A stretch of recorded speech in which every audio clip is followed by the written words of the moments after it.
Good afternoon, ladies and gentlemen, I'm John, this is Many a True Nerd, and welcome to something a little bit special and different, because, I'm not actually playing a game today. I'm talking about a film instead, because yes, I know this is a gaming channel, but you know what, I've always been a long-time Star Wars fan, and I only just saw The Force Awakens, because bloody Claire went to France for a bit, and we said we'd see it together, so flipping hell, I had to wait for her to come back from France to see it, so I only saw it like a day or two ago, which is really annoying. So I've only just seen it, and I really want to talk about it, and I tried tweeting about it, but I realised I couldn't fit my opinions into 140 characters, at all. Because it's just a film I really want to discuss in detail. Because there's lots of stuff there that's really, really good. And there's lots of stuff there that I think really doesn't work. And I kind of just wanted to go through it all and discuss it and figure out what worked and what didn't. So, first up, here's your spoiler warning. This is going to be horrendously, like all the spoilers. I'm going to go through this film, scene by scene, talking about everything that happens, including all the twists. This will contain every spoiler in the film. If you don't want any spoilers, this is definitely not the video for you. Sorry, maybe come back after you've seen the film. But, because the way this film is, it's really hard to talk about it and evaluate it overall without talking about all of the twists and revelations that come in the second half. You kind of can't really get around that, unfortunately. Secondly, very importantly, these are my opinions. I'm not stating any of this as objective fact. I'm not saying if a bit I didn't enjoy, I'm not saying it's bad. I'm just saying I personally didn't enjoy it, and I'm going to do my best to explain why. Nonetheless, I am of course expecting a lively comment section, and I will be down in the comments after this video to discuss these points as best I can. Obviously, unfortunately, unlike, something like the Everything Wrong With series, which I do enjoy, by the way, I can't have footage of The Force Awakens on screen at all to kind of, highlight my points, because I don't have any of the licenses or diddly-diddly-dee. So, sorry, we're just going to have to make do with this being effectively a podcast on this particular occasion. So yes, let's start going through the plot then, and I think this would be the best way to arrange if I literally just go through the entire film scene by scene. So we get the opening crawl. Short version is Luke Skywalker's gone missing. Leia wants to find him. There's a bloke that's got a map, so Leia sent her best pilot to go and get the map. That takes us to the planet Jakku, which is basically just Tatooine, but it's called Jakku. Seriously, there's actually no difference. It's a desert planet. It's got little outposts that looks like it could belong on Tatooine really easily. It's got, ruined stuff in the desert. It's basically just Tatooine. We're following a bloke called Poe. He's the pilot that Leia sent out. He's basically a more fleshed out Wedge Antilles, but instead of Wedge Antilles, who is a bit like the straight man, Poe's a bit more sarcastic. I think he's a fun character. I suspect he'll be a fan favourite. I'm going to personally skip over him as he's not that essential to the plot. And also, I don't think he's particularly good in this scene, because later in the opening, when he gets brought in front of masked villain Kylo Ren, he's basically going to make a joke about how he can't understand what Kylo Ren's saying because he's wearing a mask, which I think is a very naff joke, and the sort of thing, it feels to me like that's the sort of thing Poochie the dog would say if he were brought in front of Kylo Ren. Short version is, he gets the map, but then the Empire shows up, so he puts it in his little new droid, BB-8, who we'll get to in a second, and sends BB-8 out into the desert while he tries to fight off the Empire. The Empire's had a bit of a rebrand too. They're called the First Order now. I like the First Order. The First Order's really, really good. And the reason they're good is because they've made the Empire really bloody brutal. The only real problem with the Empire in the original trilogy was, after being set up as a big terrifying faction, the Stormtroopers were universally pretty useless. They were bumbling, ineffective, easy to trick, couldn't shoot straight, as the classic joke. The First Order's kind of fixed all of that. When the First Order shows up, they're actually going to be quite an effective military force, and a brutal one too. You really get the feeling this is an organisation that, just murders everyone they captures on a more regular basis than the Empire ever really used to. So, yeah, I like the First Order. They're really quite effective. Kylo Ren's a really good villain too, by the way. He's one of my favourite parts of the film, actually. I really like the new villain, Kylo Ren. I like his kind of set of powers that he can just kind of, freeze stuff with the Force, whether it's a person or even like a blaster bolt in midair. That's really cool. His ship design's really cool as well. I quite like his mannerisms. I quite like his personality, how he's a bit more kind of psychopathic and less kind of dry than plenty of the Sith were. Across the original trilogy and the prequel trilogy, Sith tended to be kind of very dry and kind of quietly sinister, whereas Kylo Ren's much more happy to be kind of much more talkative. He's quite psychopathic, he can be petulant, childish even. He's a different type of villain, and I like that we've got a different type of villain here. I think that's one of the good choices this film makes. We also get introduced to one of our heroes at this point, one of the stormtroopers, who will later be called Finn, but I'll just start calling him Finn now because it's easier if I just start calling him Finn for ease of reference. Turns out to have a bit of a moral crisis of conscience while he's down there on the planet. Turns out to not exactly like murdering people, and thus basically refuses to fire on the villagers, though he kind of gets away with it. Finn's a bit of an odd one, and I think his background could do with fleshing out a little. He's actually one of my favourite characters in the film, but his background could use fleshing out. The problem with him is later in the film, we'll learn that one of his main duties when he was like on First Order HQ planet base thing, was he was in sanitation, but now he gets sent on this crucial mission, actually with Kylo Ren, to claim the map to Luke Skywalker, which is kind of odd that a bloke who worked in sanitation would be sent on that duty. It's also what he has this moment of moral crisis now, because we learn later from Captain Phasma that he's never previously disobeyed orders, so either this was his first mission on the front line, in which case they sent someone on their first day to try and reclaim the map to Luke Skywalker with Kylo Ren himself, which strikes me as odd, or he's previously happily butchered people and he just mysteriously had a crisis of conscience today for some reason, which is also kind of weird. It's more likely, I guess, the latter, that he's had a crisis of conscience now, but previously he was happy to kill people. But you know what? It's Star Wars. Redemption comes easy. Anakin Skywalker showed us that you can murder children and rule the galaxy with an iron fist for decades, but as long as you decide that you're a nice person before you die, that's it, you're redeemed. So, alright, fine, he's redeemed, whatever. There's some extra stuff, but for the most part it's not particularly important. The only things we need to know is Finn helps Poe escape from captivity, and Finn ends up wearing Poe's jacket. That'll be important later. It's a really good first scene, by the way. It made me feel very good about Episode 7. It's a fantastic first scene. It's atmospheric. It feels nicely out in the middle of nowhere. The attack by the First Order feels like it's a proper military force. It feels brutal. People draw up defences in a sensible fashion. Kylo Ren's a great villain who gets a great introduction. Poe's a fun enough character. Finn gets a nice... Everyone just gets a nice introduction. It's a really solid first scene. Makes you really good opening. We move to elsewhere on Jakku, and we find our other protagonist at this point. Her name's Rey. Her first scene's actually really good as well. She's a scavenger, and we get these kind of really big, awesome, beautiful shots of her climbing through this derelict Star Destroyer that crashed in the desert of Jakku at some point, presumably shortly after the events of Episode 6 when the rebellion was mopping up the remnants of the Empire. So she's just kind of going through that, kind of picking bits out that she sells for salvage. It's really, really nice. She basically doesn't say a word during this whole section because she's on her own, but we get a really good sense of place, time, context, her job, what her lot in life is like, how long she's been doing it, and some really beautiful shots very, very quickly. It's a really good little introduction to her. Basically, it's like a sped up version of the intro of Episode 4. She's our Luke Skywalker substitute. Rey's a little bit different to Luke, though, in kind of a couple of ways. Whereas Luke was kind of, you know, the more idealistic kid who wanted adventure, who came across as a little bit immature, Rey's a bit more hard-ass. I think, actually, the character might be supposed to be a tiny bit younger than Luke was in Episode 4, but she comes across as a lot more mature because she's had to be on her own and self-dependent for a long time. She's orphaned, but the details of it aren't made perfectly clear, and I'll go into that later because there's kind of some wider plot stuff about that.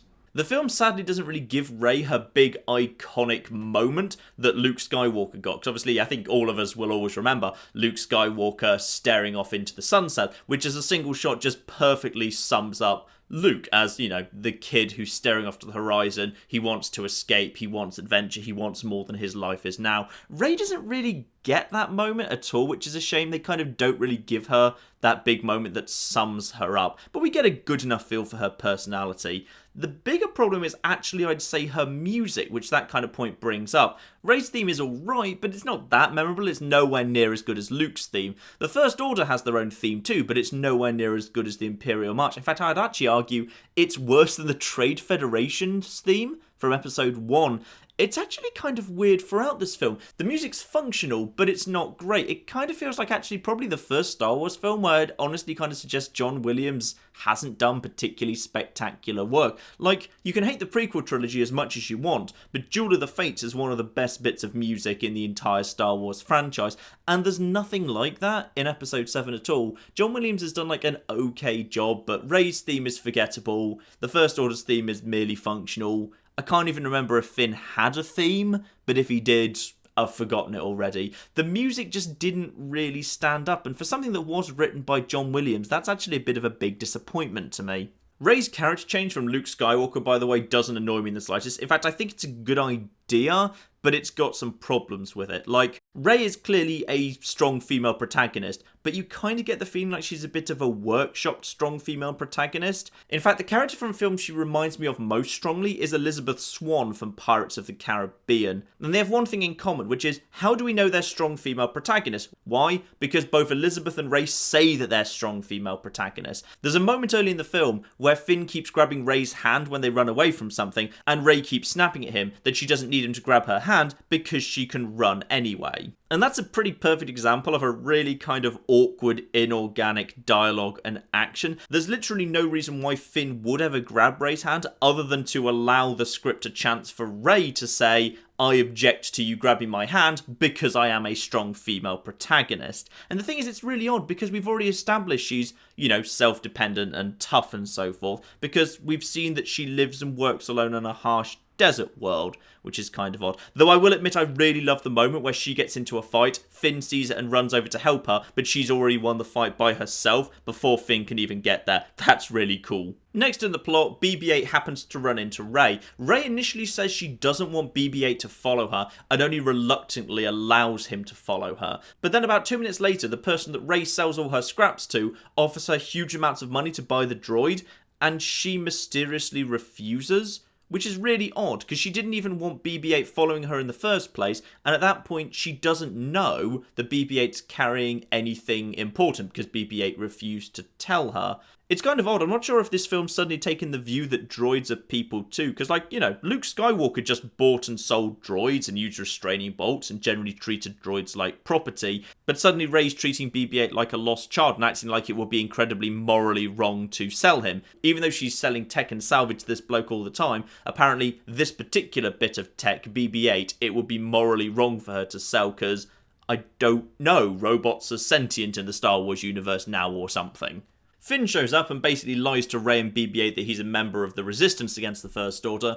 He doesn't really have much reason to do so, mainly it's just because he thinks it'll make Rey and BB-8 trust him, and he can use their help to get off-world. Finn and Rey's relationship is really confusing, by the way. There's these odd moments when they're really into each other. Like, there's this one moment when Finn awkwardly asks if Rey has a boyfriend, and it's such an awkward line, delivered so awkwardly, it's right up there with the best of Episode 2.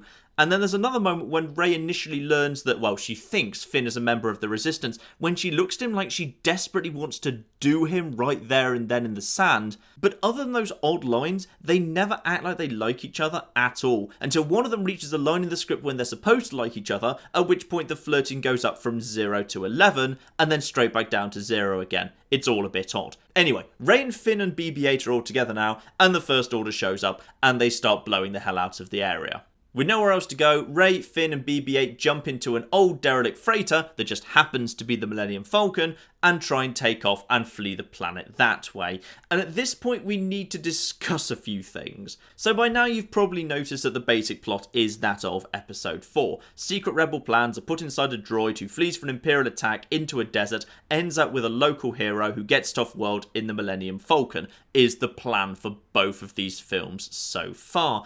And I think that's really starting to hurt Episode 7. Because once we've established just how closely Episode 7 follows the plot of Episode 4, Episode 7 effectively starts spoiling itself, because we know what's going to come next, because it's going to be whatever came next in Episode 4. So let's just put that to the test. Basically, when in flight, the Millennium Falcon can do one of 4 things, assuming it's going to do only what it can do in the original trilogy. It can fight TIE fighters using fixed gun emplacements. It can flee into a narrow tunnel where it will squeeze through a space that TIE fighters will be destroyed in trying to follow it. It can have mechanical difficulties, and it can get caught in a tractor beam and pulled into a larger ship. And indeed, over the next 20 minutes of the film, all 4 of those things do indeed happen. We also run into one of the first big character problems of this film, which I'm going to name Rey is good at everything, and indeed Rey is good at everything. So we've established that Rey's never flown the Millennium Falcon before, and indeed the Millennium Falcon itself hasn't taken off in years, it's just been sitting there outside this little outpost on Jakku for ages. Rey, however, getting in this ship for what we've no reason to believe is anything other than the first time, can get this ship that hasn't flown in years off the ground, fly it well enough to evade multiple TIE fighters when she's never flown it before,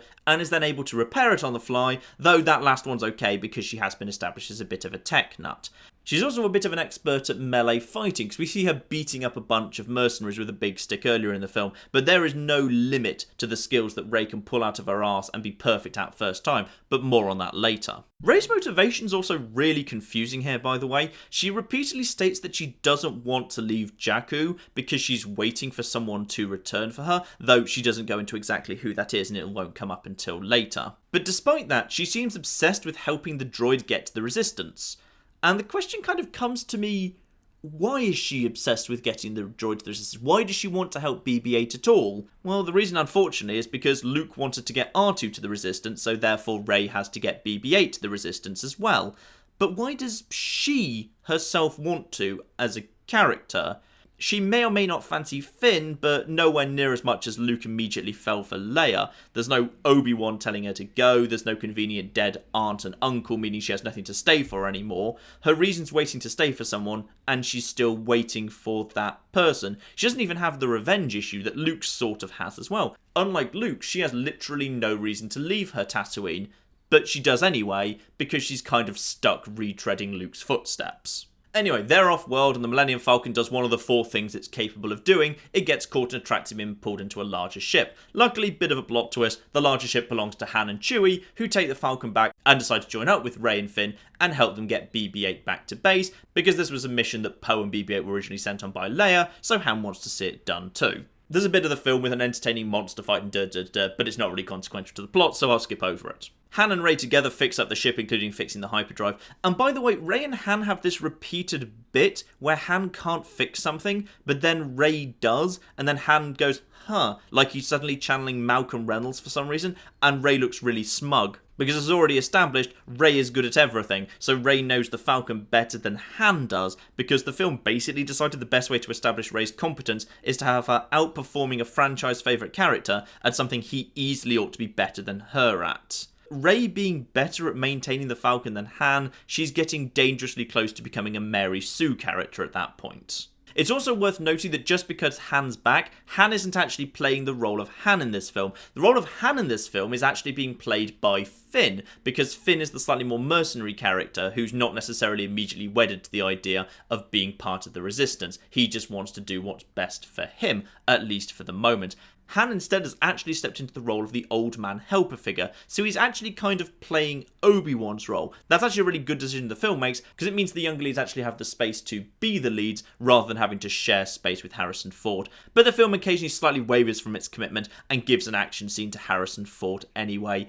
Honestly, I think that's actually a bit of a mistake, because I'm not convinced Harrison Ford is necessarily up to doing the action scenes the script calls for him to do anymore. It's one of those sad things when a once great actor has, well, perfectly naturally got a bit older and can't always do the action scenes they could when they were younger anymore. You can kind of see the same thing, albeit to a greater degree, with Ian McKellen trying to play Gandalf in The Hobbit. It's incredibly sad, but you can see Ian McKellen's physical decline between the original Lord of the Rings trilogy and the Hobbit trilogy, and all of a sudden Ian McKellen is just not capable of doing what the script calls for him to do anymore. Harrison Ford is kind of in the same position. The script calls for him to do, some running and shooting and fighting. To me, it just looks a bit awkward, especially as Harrison Ford cannot run that well anymore. I think it's a bit of a misstep, and they should have let him actually step back to being the old man helper figure and purely let Finn and Rey handle the action. But never mind. So anyway, at this point we've got Rey, Finn, Han, Chewie, everyone's all there, and they've got a ship with a working hyperdrive, and they know where the Resistance base is. Han presumably knew where it was anyway, and the droid already said. It's a system called Elenium, I believe. And so we reach probably the biggest plot hole in the entire film. Why don't they just go there? They know where they need to go. It's Elenium. Han knows where Leia is. Everybody wants to deliver the droid. But they don't go to Elenium. Instead, they go to a planet called Takodana. And I actually had to go and read a detailed plot synopsis to remember why the hell they did that. Han was worried that the Millennium Falcon would be tracked. So therefore, they need to go to the Resistance base on a clean ship. That actually makes sense because, of course, Han didn't think the Millennium Falcon could be tracked back in Episode 4, but they were being tracked after all. So it kind of makes sense he's learned that lesson, and now he's decided that if they're going to get BB-8 back to the Resistance, he needs to go to a planet and get that droid on a different, clean ship. Except for one problem, which is in about 30 minutes they'll go to Elenium in the Millennium Falcon anyway, and everyone will have forgotten about the tracking problem, and in the time they wasted by trying to swap ships, billions of people will die. But more on that in a minute. We also get a very brief bit of backstory from Han. Basically, Luke trained some new Jedi. Kylo Ren was one of them. He went to the dark side, killed them all. That's when Luke went missing. The reason we came to Takodana, by the way, is because Han knows an alien called Maz who runs, well, basically, she runs the Tatooine Cantina, except on a different planet. So we go in for this film's cantina scene, right down to the band and shots of all the physical effect aliens at the table one by one, to meet Maz. Unfortunately, there are both Resistance and First Order spies in this fairly small cantina who report the arrival of Han Solo and BB-8 to their relevant faction. That happens a lot, by the way. The First Order and the Resistance both seem to be desperately short of, actual fighters and capital ships and stuff when the battles start, but they do seem to have agents embedded in every room in the galaxy. So Han sits down with Maz, but Maz refuses to help get BB-8 off Takodana. And the reason, by the way, is so confusing and nonsensical, I actually think the script kind of forgot what was in Episode 4 and what was in Episode 7. Maz says she won't take the droid because Han needs to stop running away and catch up with Leia. Now that sort of reasoning would make perfect sense in the original trilogy of films, where Han was a mercenary and needed to be told to do the right thing. But right now, Han should just reply one very simple thing. He's almost certain his ship is being tracked, and if he goes to Leia right now, that will cause the First Order to find the Resistance and put it in massive danger. And Maz, by the way, seems very sympathetic to the Resistance, so she ought to support that logic. But Han doesn't say that, nobody says that, and then everyone just sort of forgets about the whole the Millennium Falcon is being tracked thing. And this is where the plot hole gets even deeper and things just get quite frankly bloody weird. Finn says they have to run away from the First Order and therefore he's not going to join them anymore. He's going to go and escape on a different freighter, and Han just lets him go. Han also doesn't argue with Maz in the slightest, and there's a strong implication that he's about to take BB-8 to Leia himself. Now, there's a very important thing to remember here, which is what the droid does and doesn't contain. This droid does not contain plans for the Starkiller base, the big doomsday weapon that's been teased at through this film. It's got a map to Luke Skywalker. Now that's something Leia wants, sure, but it's not essential to the Resistance, and Han knows that's exactly what's in BB-8. So Han, having already acknowledged his ship will be tracked, is willing to take BB-8 to Leia anyway, so that presumably she can know where on a map Luke is located shortly before the First Order attacks the Resistance base. It's a really weirdly stupid move, and a plot hole I think the script wants you to not see, because your brain starts casually assuming that the data BB-8 must be crucial to the Resistance, because R2's data was crucial to the Rebellion, even though BB-8's data isn't actually crucial at all. It's just something Leia wants. Before they all set off, however, something else confusing happens, which is Rey follows a mysterious voice downstairs in the cantina and finds Luke's lightsaber in a box. She touches it and gets some Force visions of stuff basically we already knew. Maz claims there's a reason she has Luke's lightsaber, and that's a great story for another day, but I doubt we'll actually ever get that story. Anyway, Maz says that Rey should have the lightsaber, and Rey mysteriously refuses, says she doesn't want anything to do with any of this, and is so keen to run away that she just runs into a forest away from the others. What exactly she kind of has against the lightsaber or the Jedi is never actually explained. In fact, when Han was telling her that the stories about the Jedi were all true earlier, she seemed quite enamoured with the stories. So that's kind of odd. She also picks pretty much this moment to declare that she's not going to help deliver BB-8 after all. She's going to go back to Jakku. Which, again, is odd, because if she doesn't want to help deliver BB-8, why did she come to Takodana in the first place? She could have just stayed on Jakku. Yeah, Rey's motivation is all over the place, by the way. Don't even try to keep track of Rey's motivation, because what she wants and why she's doing it kind of changes scene to scene. It's all a bit odd. Anyway, speaking of the Starkiller base, we now get the super weapon scene, i.e. Episode 7's version of Episode 4's Alderaan scene, the test of the new super weapon. And can I just say first, I absolutely love the fact that the Starkiller base isn't like constructed like the Death Star was. It was already an existing planet that's been converted into a weapon, so it has got its own ecosystem, it's snowy, it's got mountains, stuff like that. That's really cool and lovely. I really like that. Anyway, we're on the Starkiller base, and the First Order, you might have missed this by the way, because it's quite subtle, but they're actually Nazis. You can tell, because there's giant red Nazi banners, and all the stormtroopers do Nazi salutes, and there's the Nazi officer doing a shouty Nuremberg speech at the front. Yeah, the symbolism is a little bit blunt and on the nose. I think they overdid it slightly. We also need to talk about the First Order generals, by the way, because I've kind of skipped over them so far, mainly because they're terrible. They're filling the role that Peter Cushing did in Episode 4, but not one of them has the screen presence or gravitas of Peter Cushing. The film really suffers from that, by the way. Especially as one of them, I think his name was General Hux, actually gets a lot of lines and a lot of screen time. He's deemed to be really important. See, Episode 7 is kind of set up like Episode 4, where the First Order isn't all just about Kylo Ren. There's also a significant kind of military structure that's actually very important. But none of them have good enough casting. It's just some really bad casting decisions. You need someone who can carry that role with as much evil, sneering, gravitas and weight as Peter Cushing could, and there just isn't.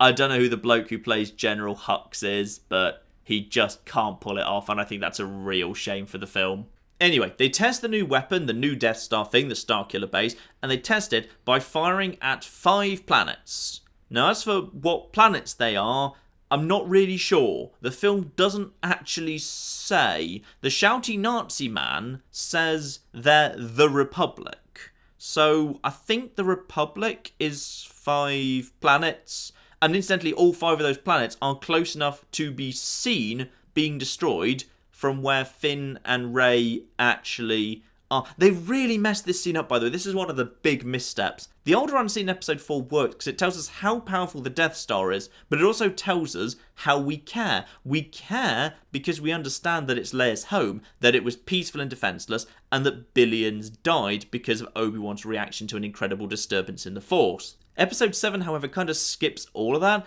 and we just see big lasers blowing up 5 planets. One of them looks like a city, and there's the implication that the Republic government was there, so I guess one of them was Coruscant, where presumably the New Republic and the Senate were based, but I've absolutely no idea. They do claim that they're about to wipe out the Republic government, so did they just wipe out the Republic? Is the Republic effectively just ceased to exist? I'm really not sure, because no one in the Resistance ever brings this up again. In fact, everyone actually really weirdly ignore it. I actually had to look up on the wiki that one of the planets destroyed is Hosnian Prime, but I'm pretty sure no one says that's in the film and no one ever brings it up again. It kind of leads to a bit of confusion at the end of the film, which is one of the problems of the Episode 4 to 7 translation. In Episode 4, we know what the status quo is at the end of the film. Yes, the Death Star's been destroyed, but the Empire still holds a whole load of planets. The Empire's still in control of the galaxy. You've just dealt them a blow at the end of Episode 4. In Episode 7, we start off with the Republic running the galaxy, but then the First Order actually blows up what appears to be the core Republic planets, including all the Republic government. So, who's running the galaxy at the end of Episode 7? Because I don't actually know. Nobody says.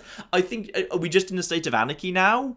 Does Leia just run the galaxy at this point? I honestly don't know. And nobody says. And it's a bit of a problem. Because Episode 7 obviously doesn't clarify. Because there was no point of clarifying it to Episode 4. So Episode 7 doesn't clarify. But Episode 7 needs to clarify. Because Episode 4 didn't have the central planet that runs everything being blown up, but Episode 7 did. Again, it's just one of those unfortunate missteps the film makes, because they're copying Episode 4 so closely, they fail to notice that the slight changes that they've made to context mean that the plot doesn't actually make sense anymore if you copy it entirely. So the First Order then shows up on Takodana and a big fight kicks off. Earlier, actually, Han gave Rey a blaster, and it was pretty clear from her reaction she'd never used one before because she didn't know it had a safety on it. Luckily, Rey is good at everything, so after missing with her first shot, every shot she fires thereafter always hits its mark, and she kills loads of stormtroopers, and they all miss her. Finn also uses the lightsaber that he took for safekeeping because Rey ran off before she could take it, so Maz gives it to Finn for him to just hold on to. So he now takes the lightsaber and actually tries to use it, even though obviously the suggestion now is he isn't the Force sensitive one, Rey is, meaning that this guy who's actually trained as a stormtrooper and thus trained in rifle use is the only one in this fight not using a blaster. He also has a weird one-on-one fight with a sub-boss character who has a specialised anti-lightsaber weapon, which is a bloody odd thing for the First Order to have brought along when Kylo Ren has already wiped out all of the Jedi apart from Luke himself. Luckily, Finn also sort of benefits through osmosis from the Rey is good at everything tendency because he's a protagonist in this film as well, and is able to hold his own using a lightsaber he's never used before, though admittedly it is Han and Chewie that actually have to kill the sub-boss for him. Incidentally, there's a really weird subplot that happens through this scene and subsequent scenes where Han keeps taking Chewie's bowcaster from him and saying how much he likes it. It happens like 3 or 4 times in the film, and I don't know why it keeps happening, but it's kind of weird. Anyway, you'll probably remember from earlier, there were both First Order and Resistance spies in the cantina, so now the Resistance shows up. But the Resistance kind of appears to be about 15 to 20 fighters, which is really odd because the Rebellion in Episode 6 actually had more fighters than that, and now the Republic is the one that rules, a fair bit of the galaxy at least. So you'd think with the First Order still around, they might have a better military, but okay, whatever. Maybe the First Order's been really quiet for the last 30 years, so they cut the military spending. But even so, it's kind of odd that when they mobilise their entire force at the end of the film, they actually seem to be able to muster less forces than the rebels had in Episode 6, but okay. A big fight breaks out. Kylo Ren decides to kidnap Rey because he discovers that Rey saw the map because BB-8 projected it at one point. So therefore, Kylo Ren doesn't need BB-8 anymore. He can just take the map data straight from her brain because he's got some mind probe powers. This is actually a really good time to bring out how no one in this film has any idea to be subtle. Back in the Falcon, when it's BB-8, Finn and Rey, BB-8 knows that Finn is a stormtrooper and has no idea who Rey is, but reveals the location of the Resistance base anyway, and the only reason the film gives for this is because Finn said please and Rey was nice to BB-8 earlier. BB-8 also projects the secret map in the air for no reason, hence Rey being kidnapped. And here's a really fun drinking game for Episode 7. Take a shot every time Finn says, "It's a map to find Luke Skywalker," out loud in crowded areas or in front of people he doesn't know he can trust. Because seriously, it happens so many times, I originally thought it was supposed to be a running gag. So anyway, Han, Finn and BB-8 go to the planet Jakar to meet up with the Rebellion as Rey's now been captured, apparently forgetting they couldn't go last time because of fear of being tracked. Now they just bloody go anyway. I also had to check this actually was a different planet, because Jakar and Takodana are basically identical with green planet and lots of trees being the environment. I mean, even flipping George Lucas understood that you made all the planets look really different so people could easily see when we've moved to a different planet, but whatever, that's a really weird mistake the film makes. Han reunites with Leia, but it's revealed they separated years ago. And by the way, I didn't really cover it at the time because it gets kind of revealed in a weird little cutaway, but they separated because their son, Ben Solo, became Kylo Ren. I'll talk about Kylo Ren's identity in a minute. C-3PO's here too,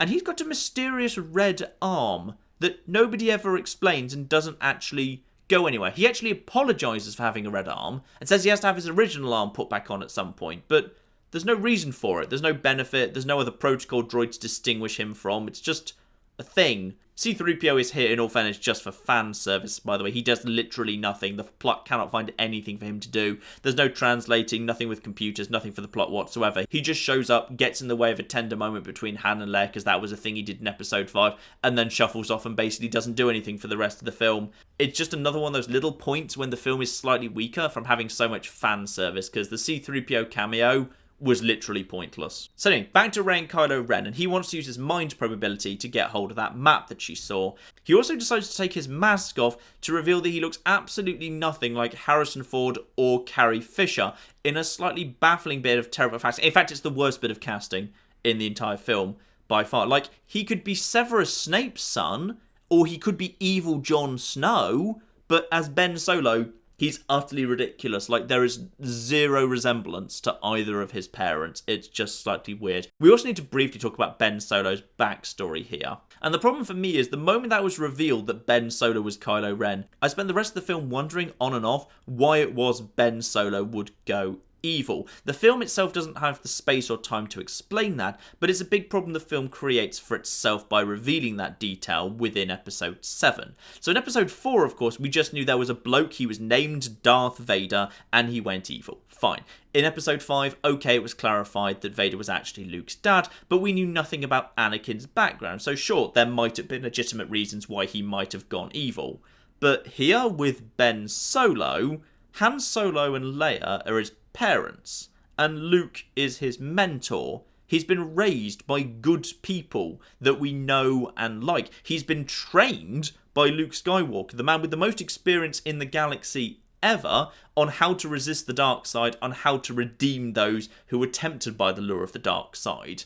This is like, how would he ever go evil? How could Ben Solo possibly go evil? Unless you're saying that Ben Solo was more resistant to being brought back to the light than flipping Anakin Skywalker was after spending decades as Darth Vader. I just don't buy it. And the film, of course, can't answer it because it would slow down the film too much to answer that point. Hopefully it'll get fleshed out a little bit in episodes 8 and 9, but for me, it caused a bit of a problem within this film. Whatever his reasons are, though, he's now interrogating Rey. But like was hinted at earlier, she's actually the Force user, and the Rey is good at everything powers go into absolute overdrive. Not only the same day that she realised she has Force powers, can she resist Kylo Ren, who's been, training at doing this sort of thing for years, but she's actually able to turn the table and steal some information out of his mind.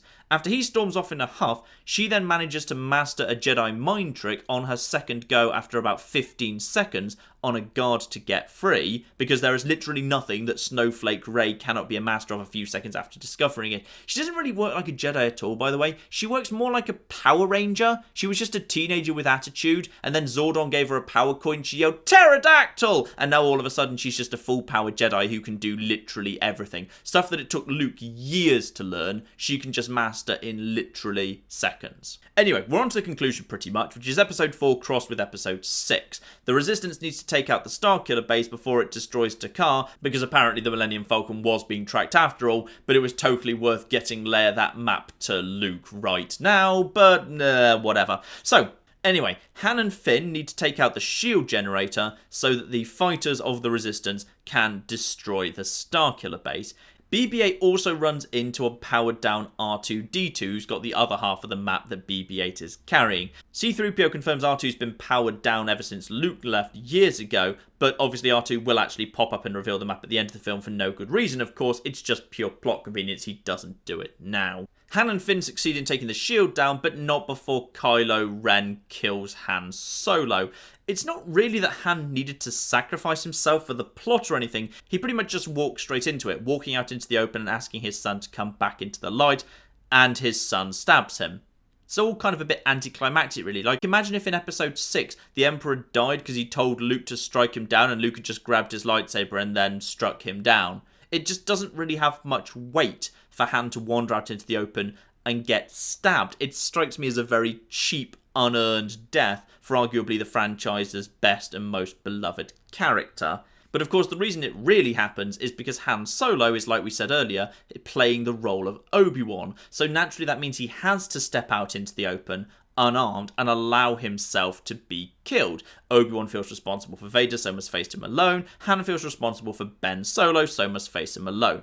On paper, it kind of makes sense. And from a narrative point of view, it's because the film needs the helper figure out of the way so the hero can grow on their own. From a franchise point of view, they needed one of the old guard out of the way to make sure there was enough space for the new lot they were introducing in episodes 8 and 9. But that there is the danger of retreading episode 4 with the roles reshuffled and the old favourites brought back with new roles. You end up with the plot demanding that a character repeat the actions of their predecessor, even if the character in question shouldn't actually do that, because it seems very out of character and inappropriate for Han to just step out into the middle of nowhere and get stabbed to death.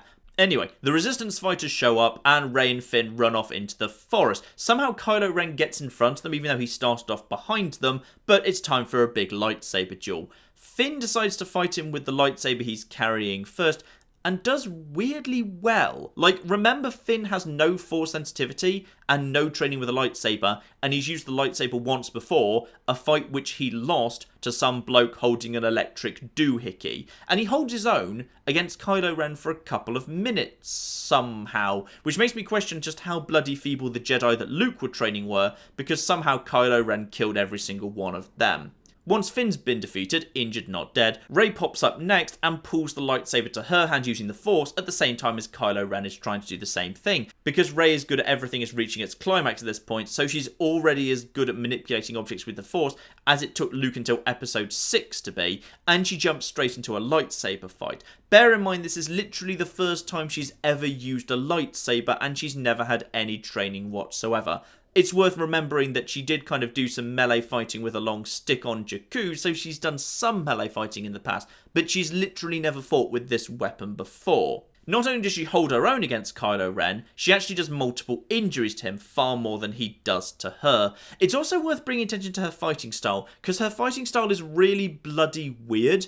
Every time she attacks, she pulls the lightsaber back behind her, and then she kind of lunges forward with it. And the only other person in the entirety of the Star Wars films who fights like that is the Emperor in episode 3, which I find really, really baffling, and I don't know whether that's intentional or not, but it's just kind of odd.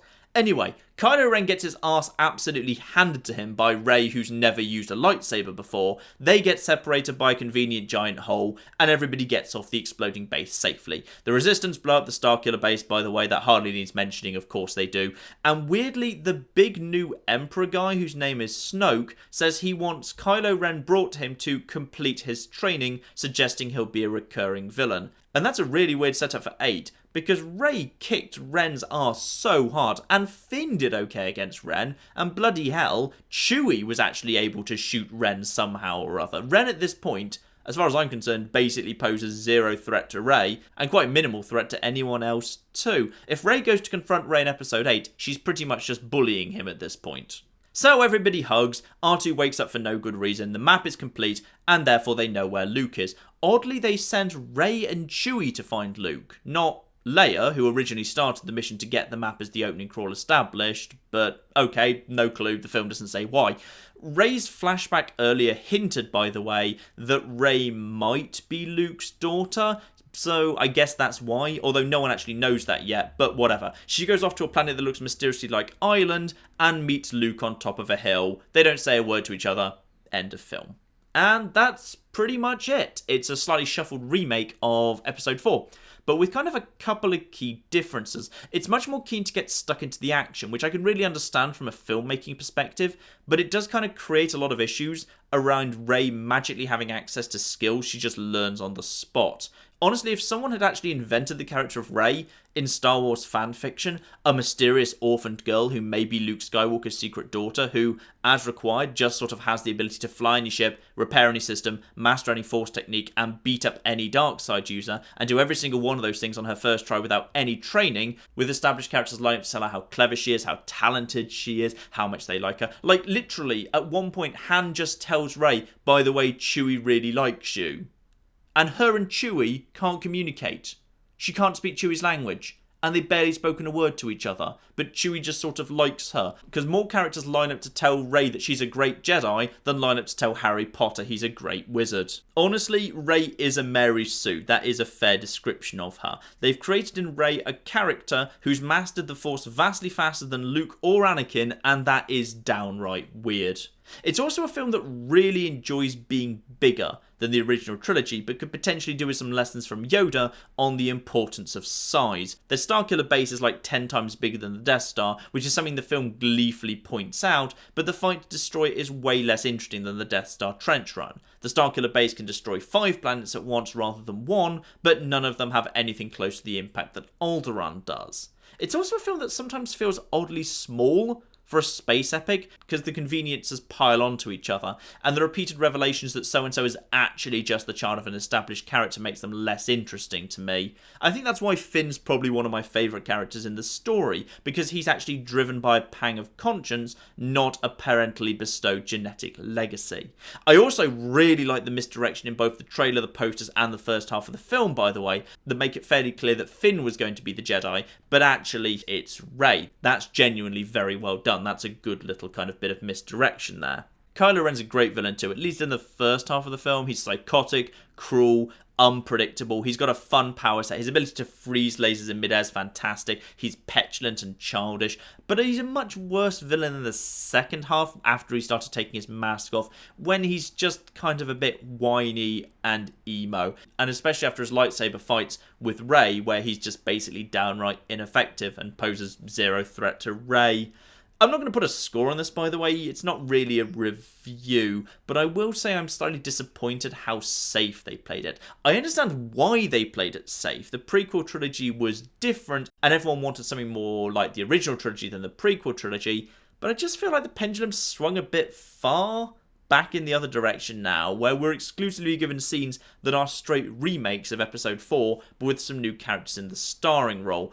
And if this is the result of the fan reaction to the prequel trilogy, I think that's a real shame, because Episode 7 is a film that feels so scared of doing anything different that we get a film that's very carefully calculated and engineered and focus group and structured to be basically a pure nostalgia property. And I worry if that's going to be the future of Star Wars, if it's going to be a pure nostalgia property to be revived as necessary with a new generation of the same family, forever treading exactly the same footprints that were laid originally in 1977.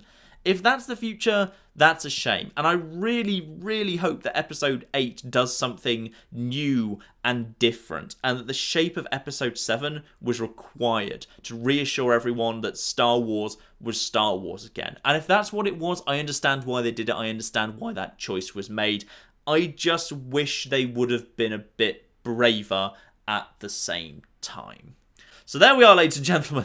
That is my... How bloody long is this? Blimey, this is quite long. I'm going to call an end to this there. I do hope everything was clear enough. I'm in a really weird position with Star Wars Episode 7, because I actually did like it, I did enjoy it, but I'm disappointed in it regardless. I can hold both positions simultaneously. I wish Episode 7 had been more brave and more different, but I think there's loads of really good stuff there. Loads of really fun characters. In fact, that's probably like the brightest spark of the whole thing. That, like, I really quite like the character of Kylo Ren. I really quite like the character of Finn. I like the personality of Rey, though I think we need to do some work on, you know, her just being a ridiculously overpowered super Jedi. If they could just tone that back a little bit, that'd be great. But the character of Rey is a nice character, just like Finn, just like Kylo Ren, as a kind of a 3 at the centre of it, and with Poe as a really fun character on the outskirts. They've got a really good cast to carry forward into 8, and if they can just do something braver and bolder and more fun with 8 than a straight retread of Episode 5, that would be magnificent, and I really hope they do that. So, even though I'm disappointed with Episode 7, I'm kind of optimistic, because it feels like they've got a good cast, and I'm just hoping they find a better balance. But there we are. I look forward to the comments section of this one. It's going to be great fun. I'll be down there having a chat about all of this. I'm sure I've missed some stuff, and I'm very keen to discuss this in detail. These are literally the thoughts I wrote down in a big kind of note document the evening after I saw it in an afternoon. So these are my fresh out of the film kind of thoughts. So they'll kind of evolve over time, and I'm very kind of willing to modify them after we discuss them. But there we are, ladies and gentlemen. That is my complete run through of The Force Awakens with all my kind of thoughts about it. I hope that's not too controversial for you. And let me know if you enjoy this, because, you know, if you do, I'll probably do the same again for Episode 8 and 9 when they came out, or maybe even for other films if I'm a particular big fan of the franchise. There you are, ladies and gentlemen. Maybe more of this, I don't know. But in the meantime, I've been John. This has been Many a True Nerd, and this has been my discussion about Star Wars Episode 7, The Force Awakens. Thank you very much, and goodbye. Good dodge, man. Question is, can you keep it up, cop? Oh, no, you can't. Ooh, nice. Oh. Didn't quite get that one, though. We are going to the gun store in style. Oh, where's my partner? Oh, he's not here. Oh, so long, loser.